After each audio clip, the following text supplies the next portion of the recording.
Well, hello and welcome. I'm kind of really excited to do this one, even though I know this is a little heavier one to do.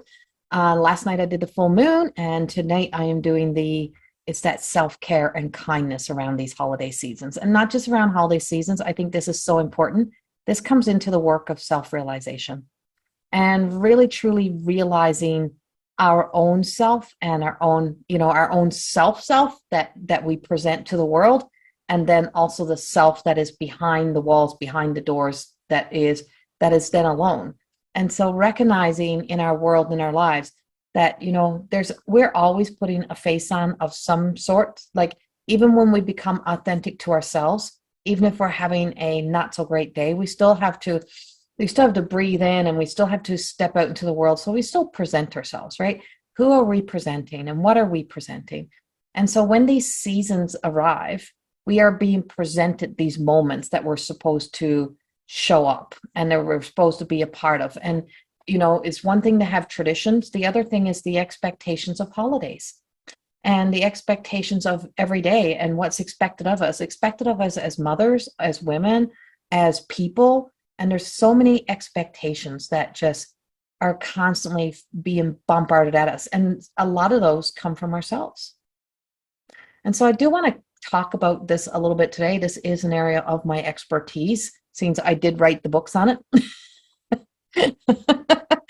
Since I did write the books and create the program on self-realization, actualization, emotional and spiritual healing, and learning the power of emotional intelligence. And to be able to evolve our emotions. And I always thought I was quite grown up until I realized I really wasn't so grown up, and that the inner child had such a hold. And how that little girl and little boy inside of us is still very much active and alive, the essence, the aspects. And some of it is a part of our innate character. It's a part of that personality, that part that we arrived with. It's connected to the soul. And our soul is not separate from us. We are our soul, and our soul is us, like it is an aspect. So those parts of the personality that you come with are very separate, though, from the ego's creation of your identity, in all that you created, all that you were told you had to be, the programming and conditioning. So when I speak of this, I don't speak of it in a way of saying, you're going to get this and you're going to do it and you're going to really do all of this today, tomorrow. But once you know, you can't unknow. Once you hear it, you can't unhear it. Once you have something new, it's with you. And sometimes you forget it until the soul gives you a reminder. And that's when you get those aha moments, those realizations that just pop in, and you're just like, oh, oh, oh yeah, right?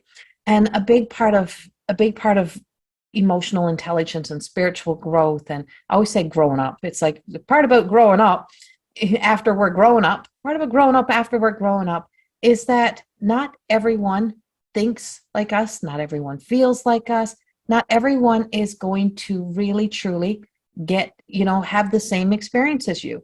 You can create the most beautiful moments and invite everybody, and you will be somewhat disappointed on a level, because it will not meet up to what you have told yourself in your head about how everyone is going to love it. Everyone is going to want it. And I remember at one of our summits, someone said, we should put out a survey and just see what people want. And I'm like, no, thank you. And they're like, why not? And I said, because why would I put a summit? Why would I ask people what they want when I work for spirit, when I work for the divine?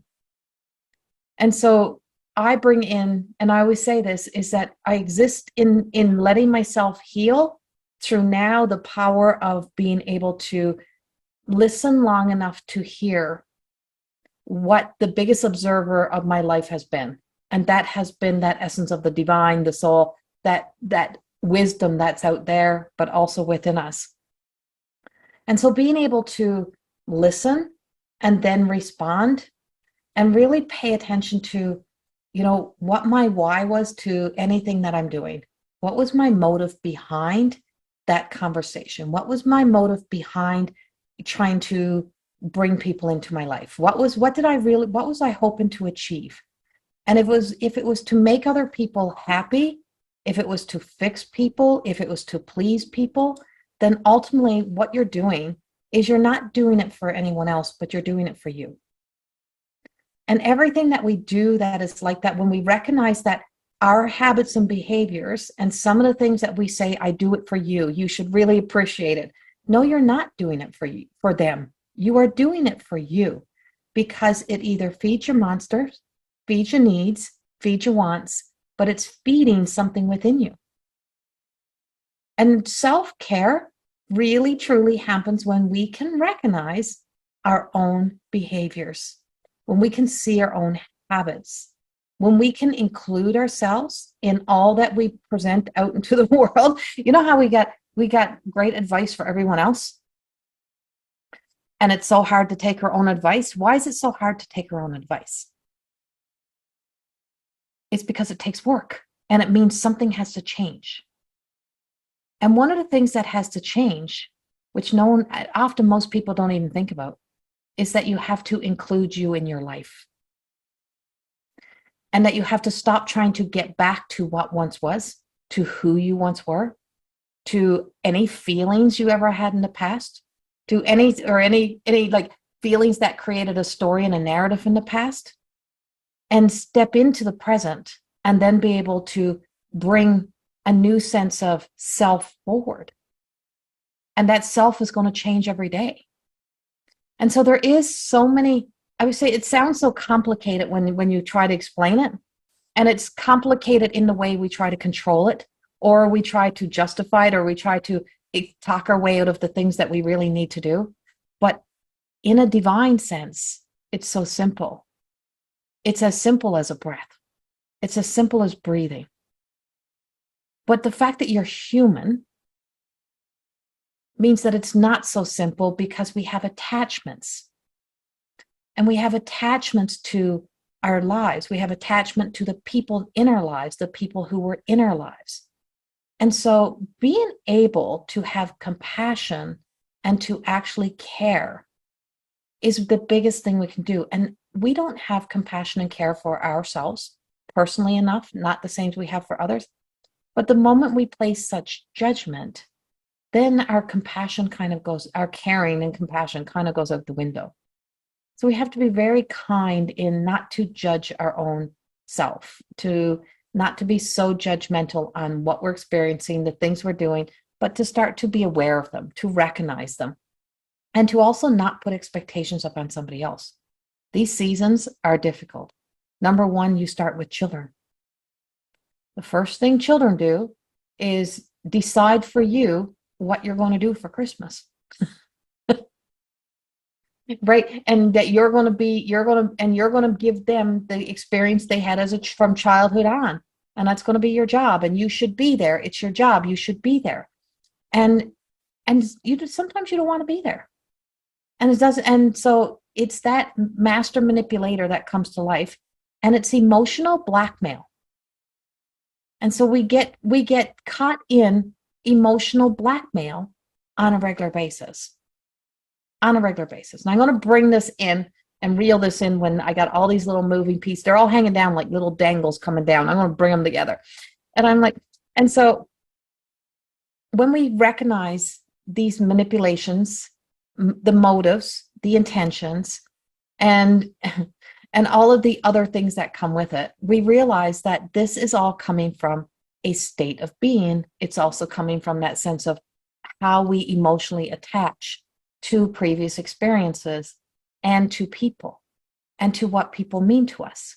Now, the other spectrum of this, the other side of this, is that there's so many people that are coming into these seasons fresh from, other experiences that have happened throughout the year, including loss, family loss, financial loss, so many things that have transpired in their lives.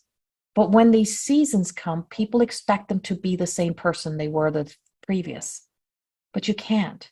And then, or they figure if I create this experience and you come, you're going to feel better. You can't make people feel better, and you're never going to be enough. I mean, trust me, I got all the divine little goodies in the world.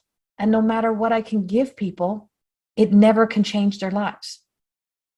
It's a choice inside of us when we're ready, when we're at that place, right? When we're at the place to start to be able to say yes, or it may be fleeting moments, might have 5 minutes in the morning and then 3 hours in the afternoon. That's shitty.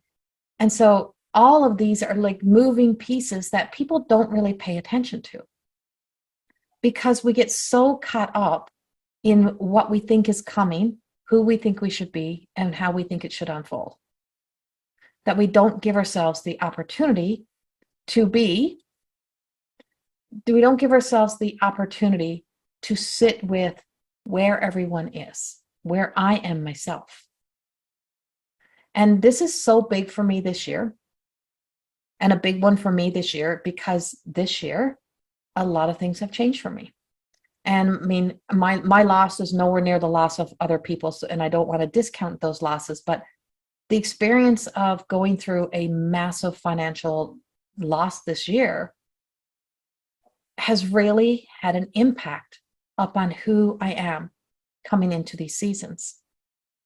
And it's been a journey. So it is stepping into a season where you have to really be kind to yourself. And what I recognized, and some of the areas where this came up for me was in when I thought about what I would do for Christmas. And first, I'll tell you how this came about for me. I'm gonna jump into a story. So I have an old Christmas tree, and I've had it for years, and I even took it from the divorce. And the Christmas tree has came at me. Last year, half the lights worked. This year, I went out and I dragged it out, and I really needed a new Christmas tree. I probably need one smaller. I wanted something smaller, or whatever, and just something that the limbs weren't all falling, where I don't have to buckle them up. And last Christmas, I was in the state of sadness and grief when this Christmas tree was up and when it was coming down. So when it was coming down, I believe I was even rougher on it. So when the Christmas tree came out of the box this year, I dragged it in the house. I asked a few times. It didn't get brought in. So I went out and dragged it in, bought the tree in the house, opened up the box. No lights worked. Not one light on the tree worked. I tried everything. I was so mad. So I went out and I dragged in all the lights I had, and then half the lights I had didn't work. Some did. Well, the outdoor lights, what they call them indoor, outdoor, but they got the big cord on them. Well, they worked. And I'm like, that's it. I'm just going to settle this Christmas. I'm just putting these lights on. I don't give a fuck. And that was my exact words. Just going to say, I'm not filtering that out. I don't really give a fuck. I'm leaving these lights on. And I don't care. And I put them on, and the tree sat there for days. And then it was by the window, by the door. And then I'm like, I fucking hate this tree here. I fucking hate it. I don't like it there. And then Maggie came over and she's like, Mom, what's going on here? Why does your house look like it looks? Why is there dishes everywhere? Why is there a mess? And I could see tears in her eyes. Why is your tree like that? Why is things not in place? I'm like, because I fucking don't even want to be here. Bang. There's your moment. That moment was momentum that was building in an emotion that had taken over and taken hold of me. And because I wasn't stopping to breathe and to recognize, and I was giving myself everything that I needed to feed what really, truly, what was really bothering me. The pressure, the tree, what was really bothering me? It was previous hurts that were there. And this tree represented everything that I was hating and dreading. Another experience of where I was waiting for, you're just waiting for that emotional fall down. Like you're just waiting for, you get all built up in the momentum. But that tree and my behavior and all the things that were happening was the beginning of a collapse. And there were so many emotions that were so suppressed and so were so building up. Well, we are just like we're like that pressure cooker, right? And that pressure cooker, because I wasn't saying what I needed to say. I wasn't being honest with myself. I wasn't really facing what I needed to face. The tree, not being able to get a new tree was a piece of it. But the big part was I felt very ashamed that here I was, I couldn't go get a tree. I'm at 51 years old, and why can I not just go get a tree?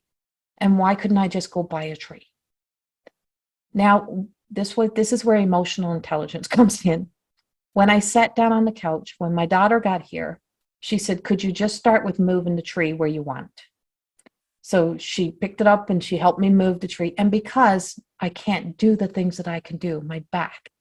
So we moved the tree, put it in the corner, cleared up the space. And then she said, now, could you take off those fucking lights? Because my mother, no matter what stage she's in, would never leave those lights on that tree, Mom.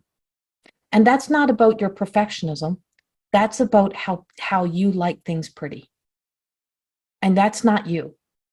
And so I took all the lights off. And then when I got clear with myself, this is what I was able to do.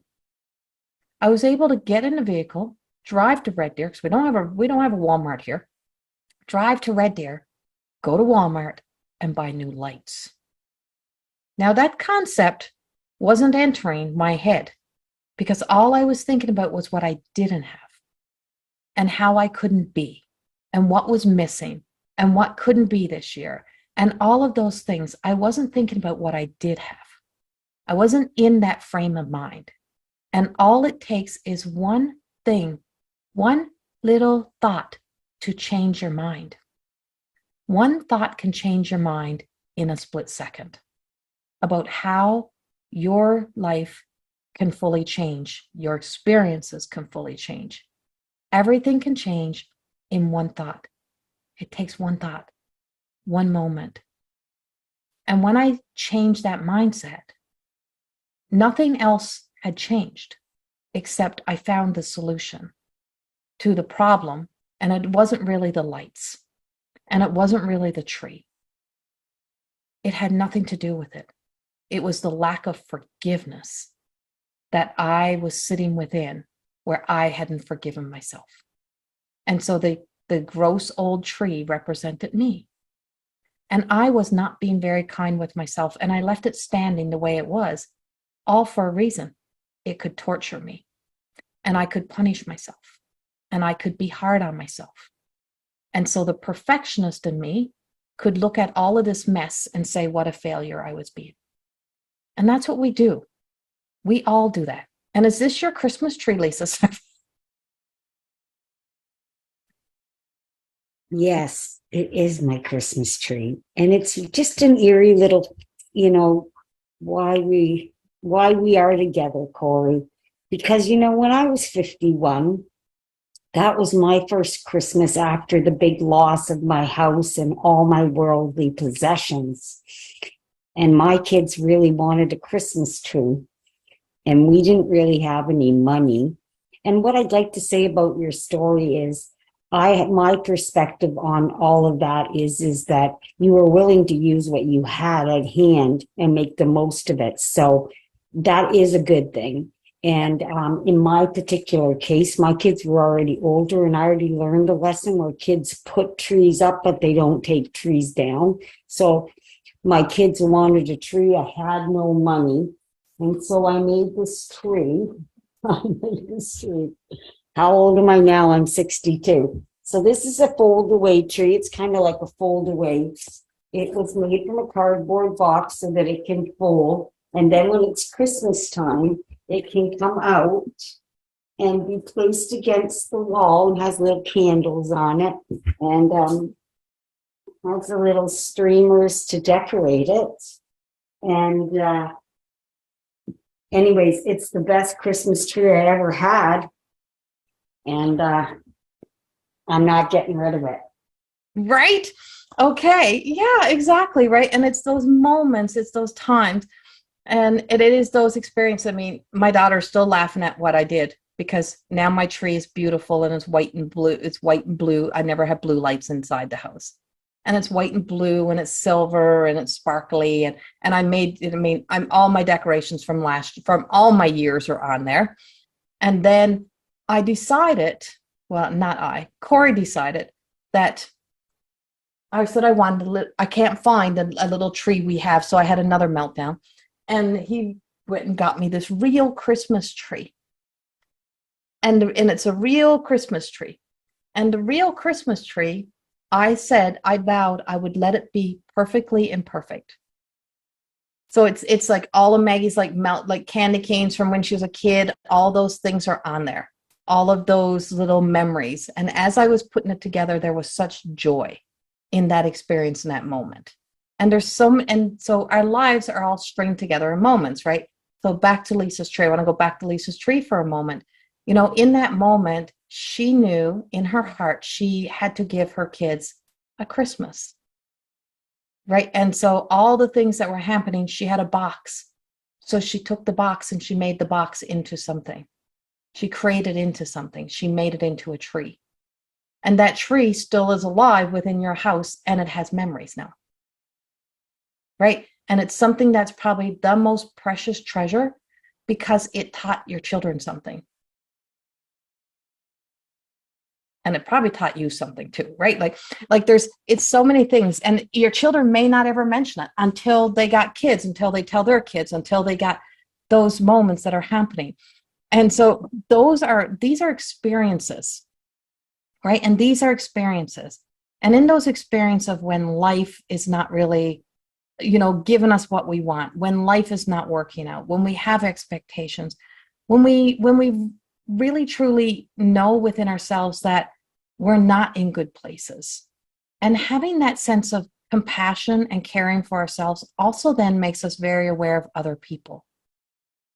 And one of my personality traits that comes across that we all have, you got to be willing to look at yourself, is that I can appear to be selfish. And I can appear to be all about me and appear to be. Now that's the key word, appear to be. But I'm not all about me. I'm all about creating experiences. And I'm all about when people walk into the experiences that I created. So the part of my personality that appears that way is because I'm actually all love. And when I found that out about myself, I really start to see all of these moving pieces throughout life very differently. I'm all about love. I'm all about creating. Now, I'm not saying I'm perfect, don't get me wrong, but when you start to know you know what you're not. And when we start to realize our awareness of our behaviors, now imagine creating a Christmas and a Christmas experience. And you want it to be just like it was when you were little.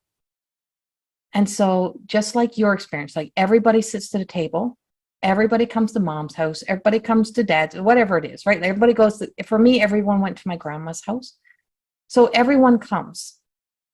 And now and in your head, every Christmas, you start to plan out what everyone is going to do for Christmas. And you're going to start planning out that everyone is coming because everyone comes to my house for dinner. They might go somewhere else for supper, but this is what we do. We do this. Now, how many times in your life have you been in those scenarios? Either you created it or somebody else has created it. And the whole we do and we plan, and this is the way it is, and this is Christmas. And then you have these expectations and everybody has to come. And then everybody is supposed to enjoy the experience. I did this for you. Why are you not enjoying this? I can't believe do you know the work I put in? So guilting people because they're not able to embrace the experience the way that you had created in your head, that everybody would be sitting to the table. The pressure we put up on people, the pressures we put on ourselves. And these are all little pieces that play such a big role in our lives.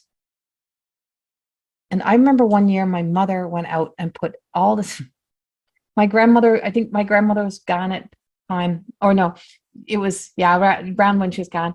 And she went out and she bought all these angels and made for her tree. And she was so excited. And then she bought all those firecracker things that you have, what you put the little head things on. And she had all this experience and she had it all put out. Well, one was late coming. The next one wasn't in the mood. Then we got into a fight, like we got into an argument.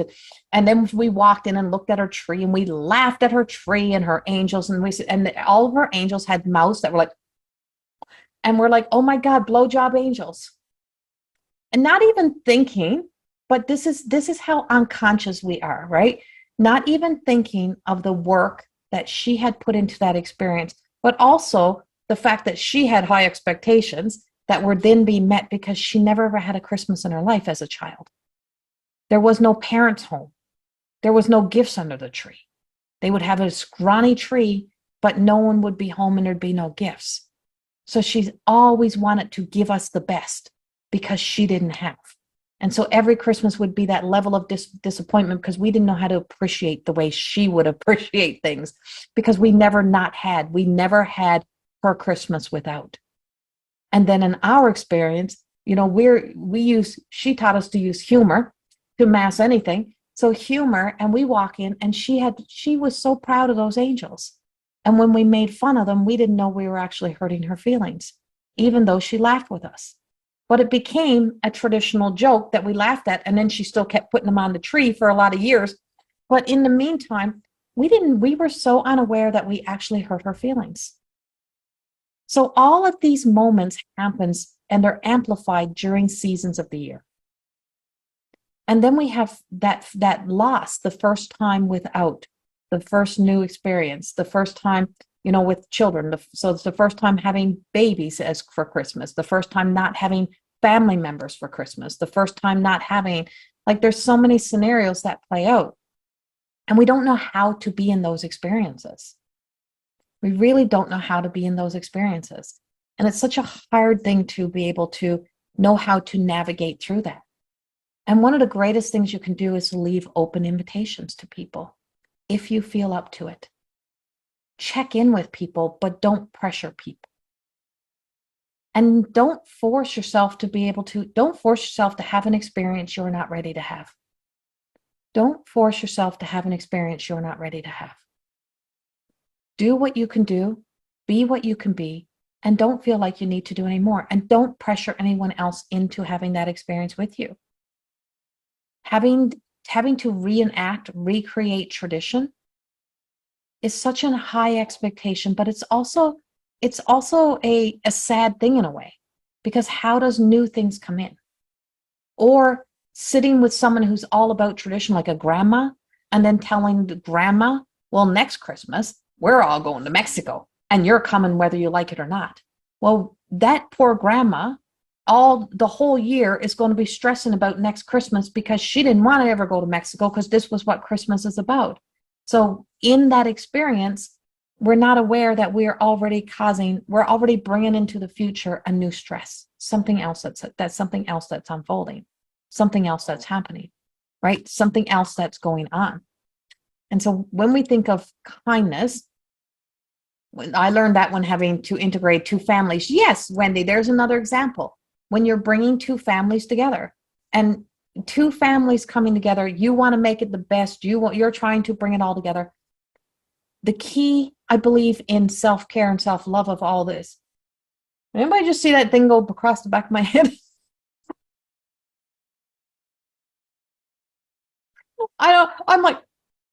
It just, phew.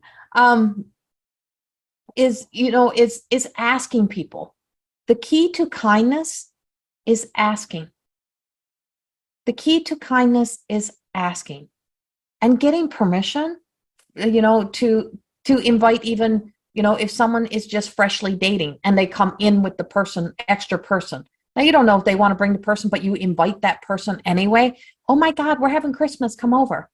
Or you invite someone else's friends, right? Like asking permission. How would you feel about me inviting your friend? How would you feel about me inviting this new person you met? How would you feel? But also in asking permission of yourself and what it is that I have energy for. What do I have energy for this year?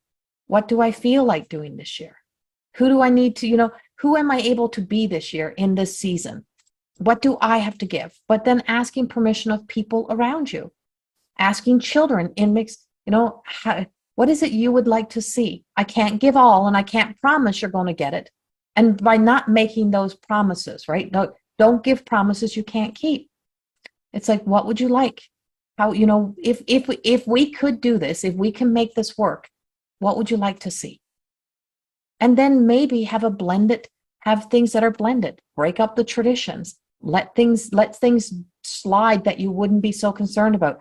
Screw the turkey. Who needs to have the turkey sometimes? The pressure to cook dinner, those type of things. A couple years ago, Christmas was very different for us. And I actually didn't have Maggie during Christmas. And she was going with her in-laws for Christmas dinner. And it was like, what? I've never had to share my daughter. Nobody asked me this permission. I was like, and it was a whole year of news because she had just gotten married. You know where we spent Christmas dinner? And I was devastated first when it was mentioned at the truck stop. And it's it's a really good truck stop, but at this truck stop where Corrie always goes, and I was like, and all the family was mortified. His family were calling, oh my God, we have our big family dinner. It's 4 hours away. You can be here. Everybody was feeling sorry for me that I wasn't getting to have Christmas. And I was petrified about not having Christmas. And I was so petrified in the morning, I was ruining our morning together. When we got there, there was a lineup so big. It was people all dressed up. There was people who literally was coming from the street. The place was full. And we all lined up, and it was the most amazing dinner. And he said, do you see what I see? I'm like, yes, yes, I do. Yes, I do. He said, this is what it's about. This is what it's about. And I'm like, it is uncomplicated. It's uncomplicated. So the most powerful and caring and compassionate thing we can do is to uncomplicate our lives, to simplify it, to gain clarity so that we're not in chaos within our minds, within our hearts. So we're not indecisive, so that we just know, and so that we're not judgmental and we become observers. And if you can learn to observe somebody's body reaction, you can, before, while you're pushing your agenda on people, you can already tell if somebody really wants to be involved in your experience. And giving them the opportunity to step out, to not have to be a part of it, to not to be connected, giving yourself an option to be out, learning the power to say no. You don't always have to say yes. It's that you can say no, that you don't have to be there. And, and yeah, you're going to be the one that you are the humbug, you're all of those things, but why does it matter to you? Why does it have to matter? Or the exes, they have grandparent time. Yeah, right. And so learning the power of being able to share. And why does Christmas have to be on Christmas Day? Right? Like giving yourself a few days span to be able to spread things out, do those type of things. There's so many options of things we can do. Bowing out. If you have to be somewhere, bow out. If you're not feeling it, bow out. It's okay to graciously and with great respect, bow out. If you feel yourself being uncomfortable, if you feel yourself returning to a sense of your sadness, of your grief, and you feel that you just can't keep doing the day, bow out from the day. Bow out from the experience.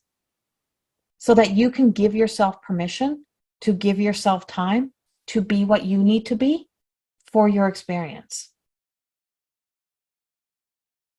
Because it's not all about if we decide we're going to step into something and then we get into it and then we realize we can't do it. It's okay to bow out. How many people bow out?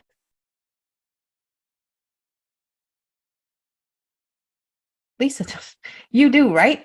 And yeah, and so coming from a family who has a lot of sensitivities, a lot of what's diagnosed ADHDs and those type of things, the attention span is one thing. The anxiety, the OCDs, like those things, social anxiety is huge in our family. And so with social anxiety, you can only spend, so sensitive people, empaths, aka empath. So the time that we are in experience is limited, and then you have to just be able to leave. And if everyone had this sense of being able to show mercy for people in those experiences, or to recognize not everybody is enjoying the experience, stop guilting people, stop shaming people, stop drawing attention to the person who's bowing out.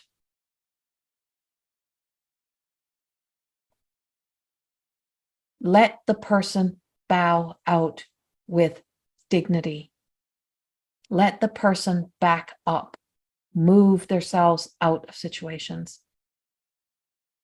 because it's so healthy to do that. We bowed out when the kids were little. It was now reserved, right?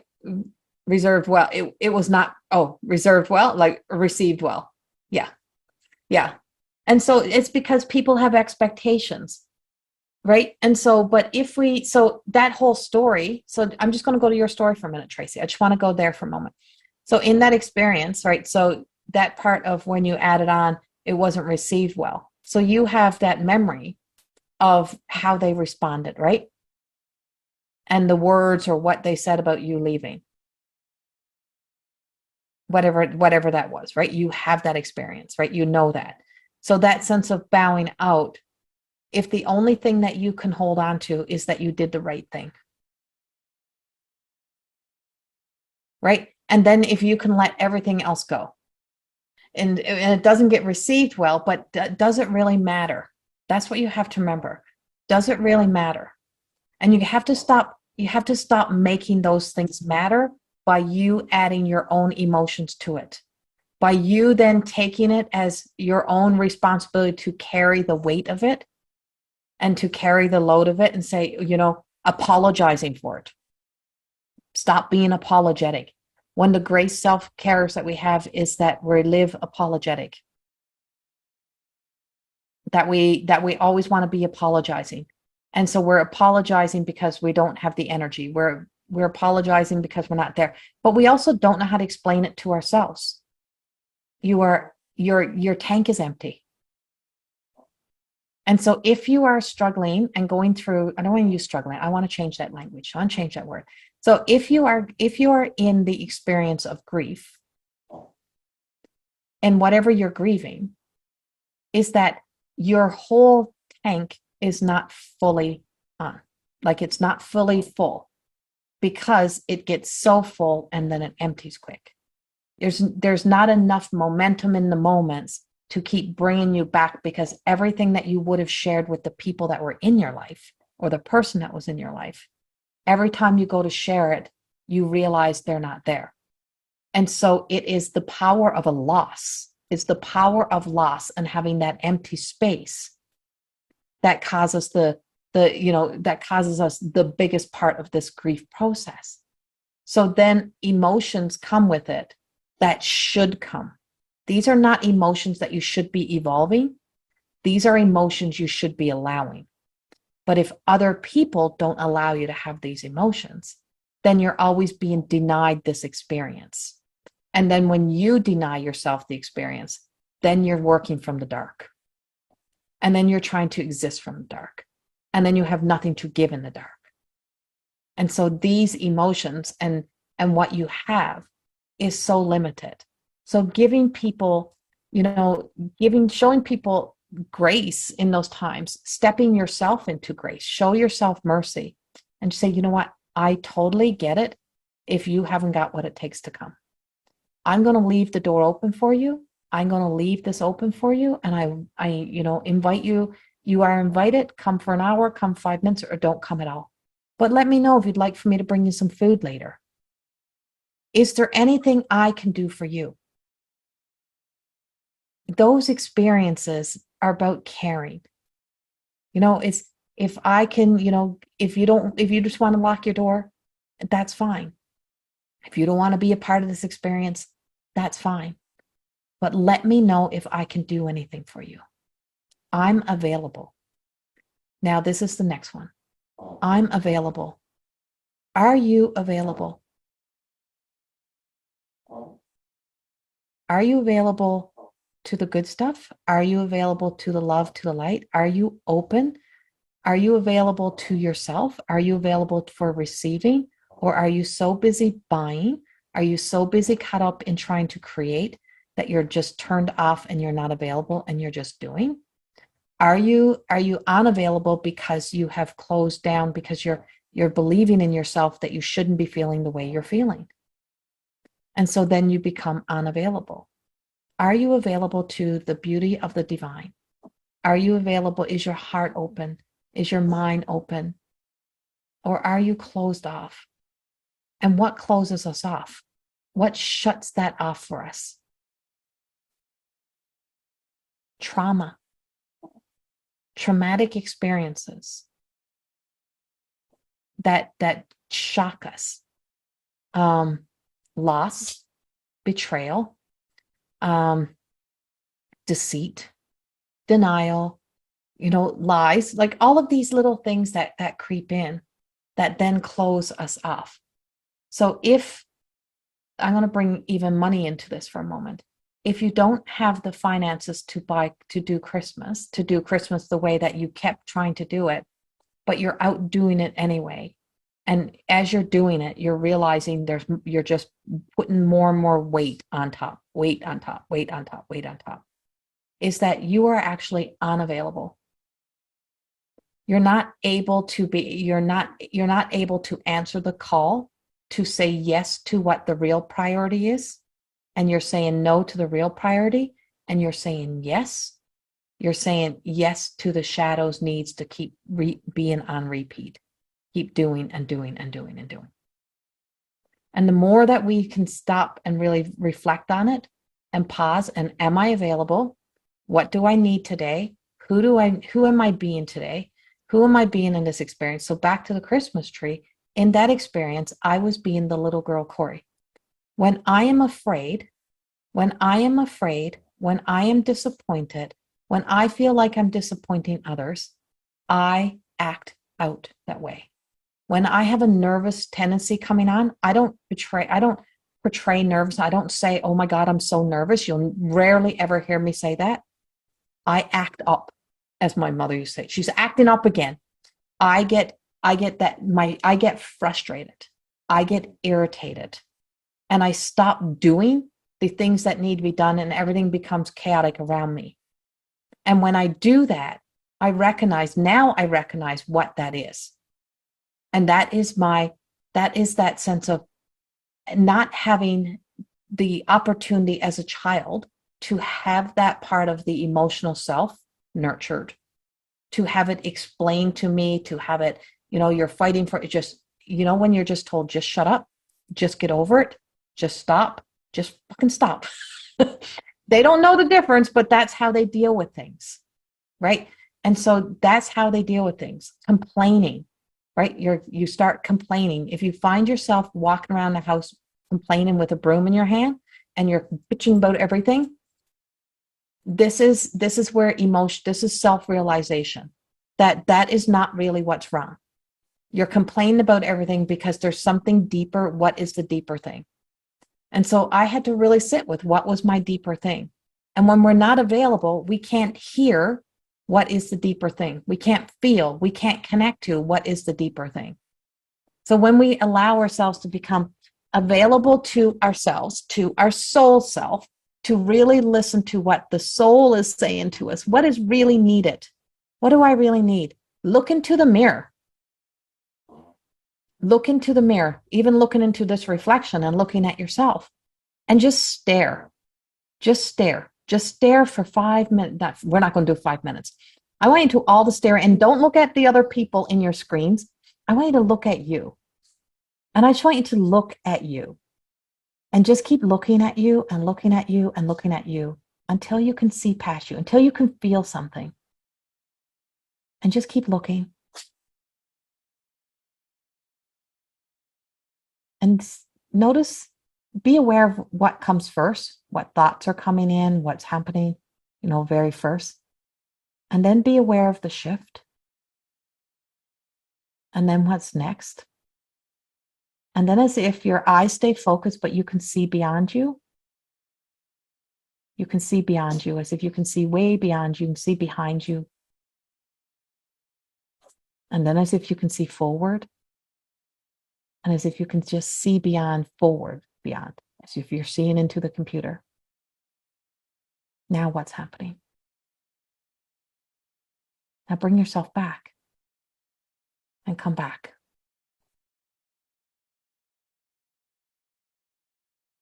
What did you notice? Anything come up for anyone?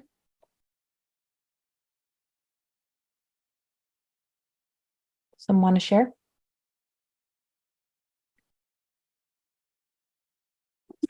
Tracy?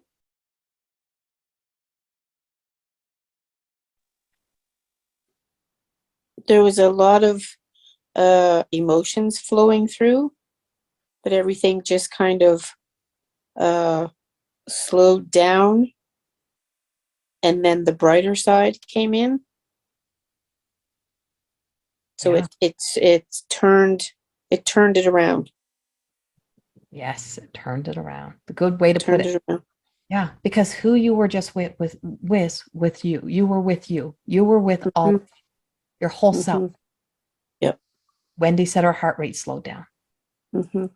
Right? You give yourself time to be present.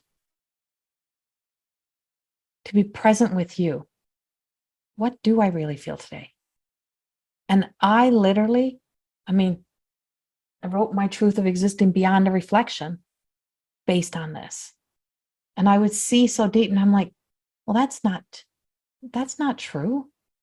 That's not the way it is. That's not how things are. So you could be tied up in a story. And then when you stop and you pause and you look long enough, and you're like, no. Do you know how you know? It's because you stopped. Everything stopped. Time stopped. Story stopped. Everything.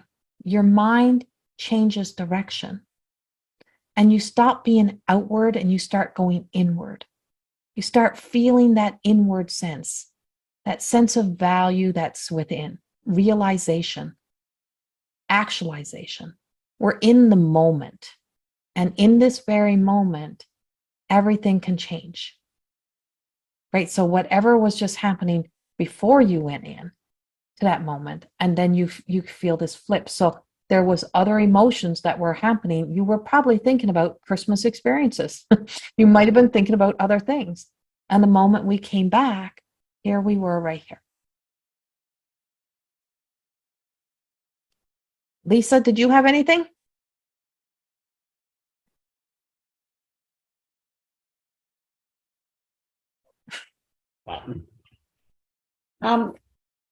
I don't know. I don't know if I had anything that like anything that anybody else had. No, I don't know if I can really explain myself. I saw something behind me, but I don't really know what it was. So I can't. Okay, let's stop for a moment. So you seen something.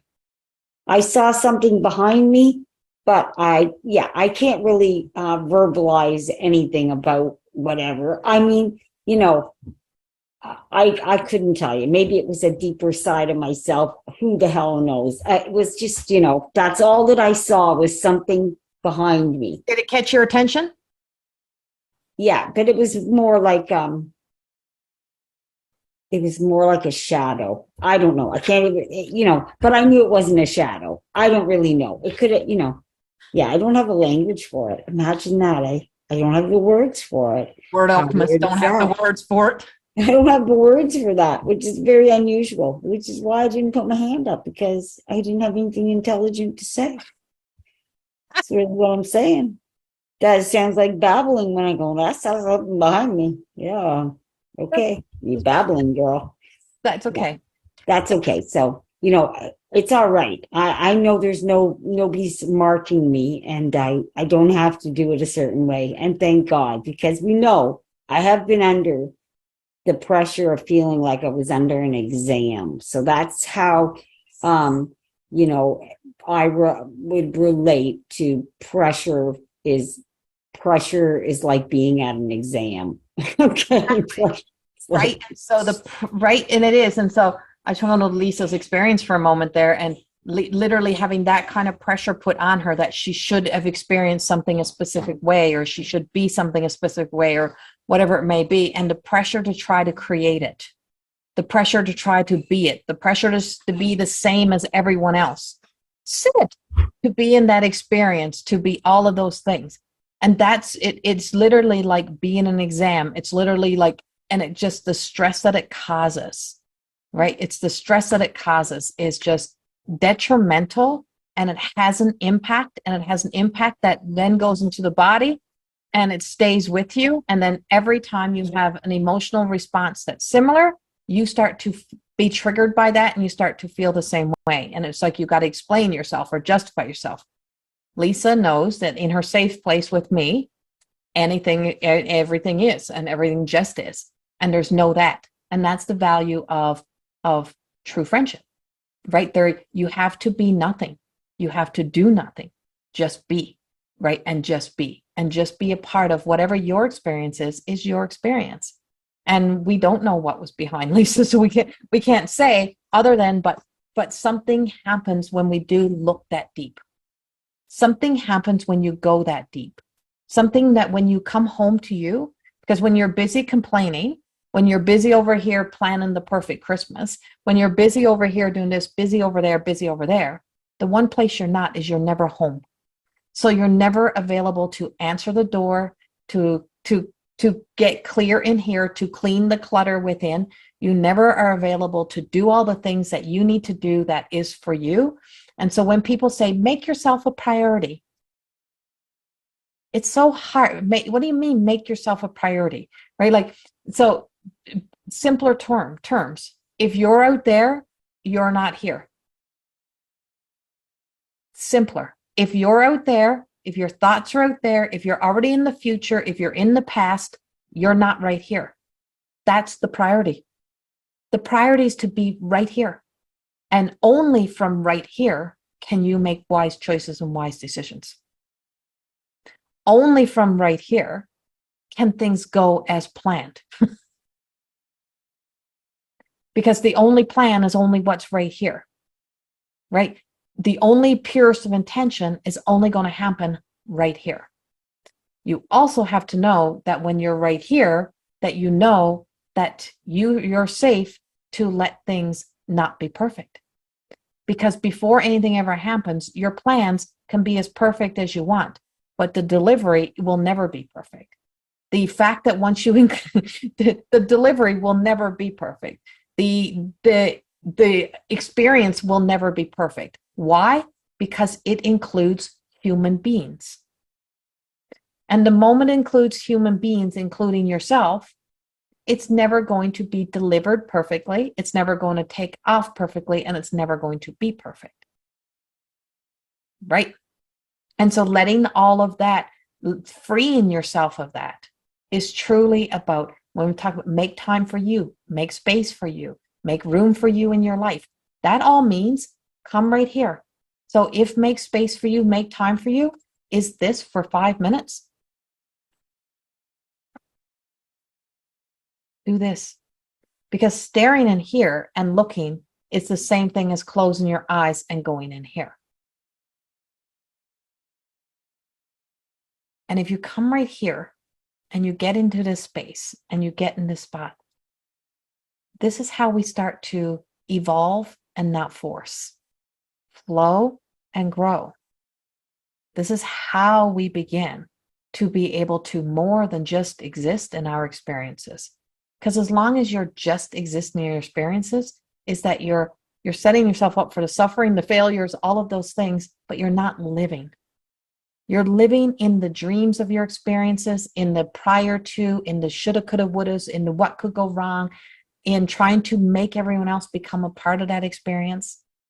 But you're not living, you're not alive in that experience. The greatest thing that I know now is my experience with the Christmas tree. I was actually very alive, because probably 5 or 6 years ago, I would have just been robotic, putting the tree up, not caring, needed something, go buy it. I wouldn't have been feeling. But the beautiful opportunity that this Christmas tree that I had and the experience with it was that I actually could feel. And not only could I feel it, that I allowed it and I could observe it. And then I also knew how to evolve it, how to change it, how to step back out of a habit I was stepping into, to a pattern I was stepping into, and then to know that only I could change it. And then breathing back in, coming home to me, taking those lights off the tree was all about being able to say, there is a way. You know the way. You know the direction. You know where to go. Go into here. What would you like to see on your tree? I don't know, maybe some blue lights. Let's do it different. So $16 versus $400. So when you're caught in the out here, all you're thinking about is the $400 and how badly you would love to have a new tree, but why? And how many people are coming to your house, and why does it matter? And then down to the celebration of it cost me 16 freaking dollars to get my tree up and going. And that moment and that evolution. And then I got the tree in the right spot and things go. So the tree really was me. And the tree represented me. And all I needed was to turn the lights on. And all I needed was to turn the lights on at home. Come home. You just got to come home to you. You just got to turn the lights on. You got to be available. You got to be present. You need to be right here. And it doesn't happen overnight. It's the awareness of the moment. There's always going to be these moments that are, and as we like evolve through even the season, we also then have the pressure of the year's ending. Now we got to get all this done. The year's ending. Things are happening. And so these endings and these moments that are experiences that are happening, change the language on them. Change the language on how you even connect into them, and how you, what's another word for endings, right? Instead of saying something is ending, what else can we say? What's another word we can add on there? Lisa got the cards for that. You can, right, add a word onto there. And then also recognizing with this evolving of your emotions, this is my key to every single day of my life. I could be wrong. I may think this is how I would like for things to go, but it could be wrong. And I could be wrong. And my expectation on how we will all have a good Christmas if we all do this, that could be totally wrong. That could not be right. And so if I don't have that expectation, if I set other people free of those expectations, if I set the 80-20 rule, imagine the 80-20 rule, which means 80% the way we want it, 20% the other way. So if you're going to set your table for Christmas and you're going to have people at your table for Christmas, would you prefer to have 80% of the people be not even want to be there, but showing up because they're all just trying to live in your dream that you tried to bring, and only 20% excited to be there and so thrilled with this experience? Or would you rather have only 20% at your table and the other 80% not be there? The only way you'd want the other 80% to be there is if you want to keep your self-prophecy alive. And the self-prophecy is the parts that feeds into your emotions so that you can return to being a victim to your circumstances, to why people are not there, to, that I've done all this for them, so that you can tell yourself the same narrative and same story, but what you did, but they didn't appreciate. And so sometimes gratitude and saying thank you to people who allow them the space to be honest and say, I don't feel it. I don't want to come. I don't want to do it. Okay, that's fine. I appreciate your honesty. Wouldn't you prefer to have 20% at your table and really enjoy your day? And bring that into every aspect of your life. I'd rather have the 20% of the friends, 20% of the family, 20% of the ones who truly, honestly, authentically embrace and enjoy and are honest about wanting to be there. Because honesty is everything. The most powerful self-care thing you can do is to be honest with yourself. And honesty is hard. Honesty is the hardest thing because we are so conditioned and programmed to lie, to tell lies, to be a part of lies, we believe them to be true. And they are true to a certain degree, but they're only true because they are a part of our story and our creation. But when we change the story, then they're not true no more. So then it's a non-truth. When we find out something else, then it's not true. So that tradition of it's so important that everybody be together for Christmas. Is that a truth? Why is it so? So it's a lie. It's a lie, right? And so it's harsh to say it's a lie. You can say it's a non-truth. It's a weapon. It's a manipulation. It's a story. It's a narrative. It's a motive to get people to come together. What is really important? It's a spell. Yes, it's a spell. And that's exactly it. It's a spell. And you can reverse the spells. You can change the story. You can change the narrative. And just by saying, no, no, that's not my truth. It might be yours. Or a new tomorrow. And so the other thing is, in that, oh, frick, where'd that thought just go? Just totally just lost that thought. So where was I going with this one? And it was around that whole spell thing. I lost the spell. There was a spell story to go with that, but it just disappeared. It'll probably come back, but we won't. I'll just give it a moment. So your idea and your desires to have something the way that you want it to be, if you can let them go and let them go and free people from those experiences.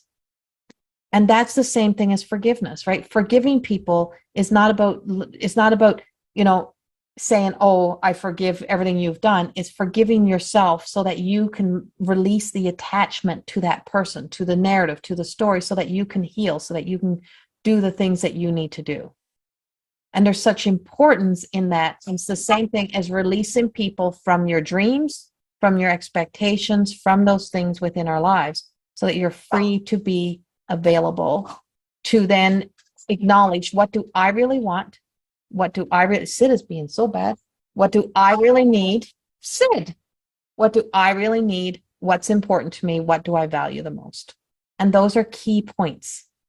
And so when you step into awareness, self-care, and being kind to yourself, you automatically become kind, considerate, and really truly become aware of other people and what is of value to other people. We just become nicer.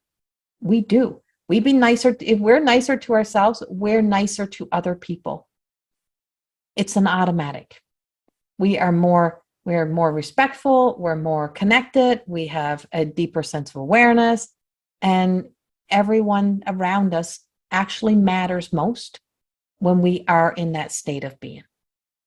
And so that mattering, and because they matter, I choose not to put myself places where I'm not in the right energy to be. And it has nothing to do with the people. It has to do with, I don't want to bring that energy into an environment where somebody is trying to have a good time, and then you're showing up just because you feel you need to. And here's this negative Nelly in the corner.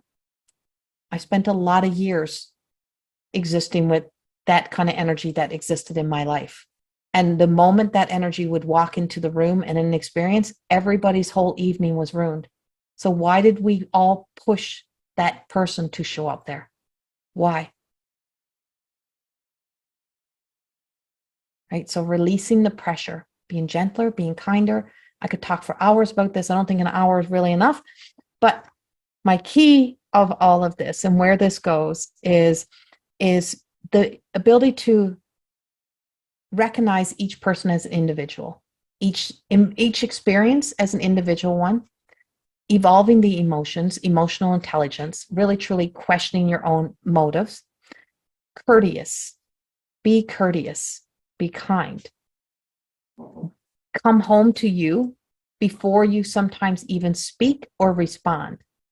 I give myself sometimes 24 hours, especially when people are trying to pressure me, or when they are doing that whole manipulation thing, when it's like, oh yeah, you never come. You're the party pooper. You're no fun.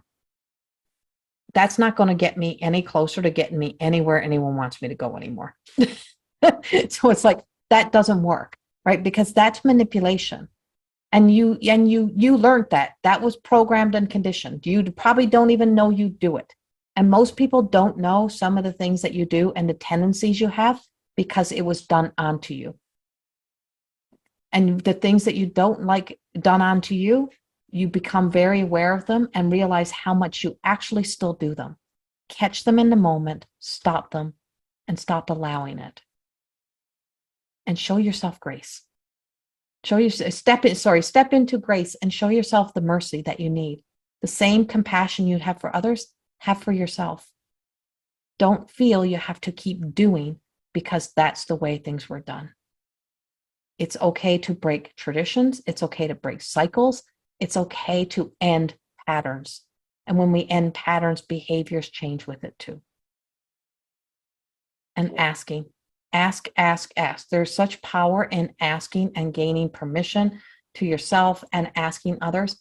And also to give yourself permission to be the feeling that you need to be, so that you're actually celebrate the fact that you can feel now and you're not numb. Because when you start to become thought out and you start to feel, you have emotions you didn't know existed, because you were so busy trying to be strong, so busy trying to be everything for everyone. And when you're no longer everything for everyone and you're available to you, that means you're available to let yourself cry on your own shoulder, cry in your own pillow, to release the emotions. And when they do release and you free them, and then you can rein in, this is what I really mean. This is what I really feel. This is where I really am. This is what's really happening. And you recognize the inner child response that we have showing up. And then you can evolve beyond that. That's not my truth. That's not what I really feel. And free yourself. And those are the most powerful things that we can start to do. And when we do them for ourselves, we allow other people, the space to be that for themselves as well. And we also know boundaries then, because then you also know when somebody's on repeat and they're acting like the little child, but they've got a grown ass face, that behavior is called manipulation. And you can place boundaries around that behavior and say, you're not 5. And you don't have to say that, but in your head, you remind yourself that people are not 5. And, this is not a 5-year-old I'm dealing with. This is an adult. How would I handle another adult that was disrespecting me? How would I handle another situation where somebody was speaking to me this way? And ask yourself that, because you're home to you. In this home base, ask yourself that and then respond. And then watch and see, you'll make the changes. Questions? Anything to share? I'm like on fire. The healer has been awakened and the whole time, and I've been on fire this whole time. So I'm just going to end the recording and say thank you to everyone who's going to be watching the recording. And I'm going to give people a space to speak when we turn off the recording. So thank you all.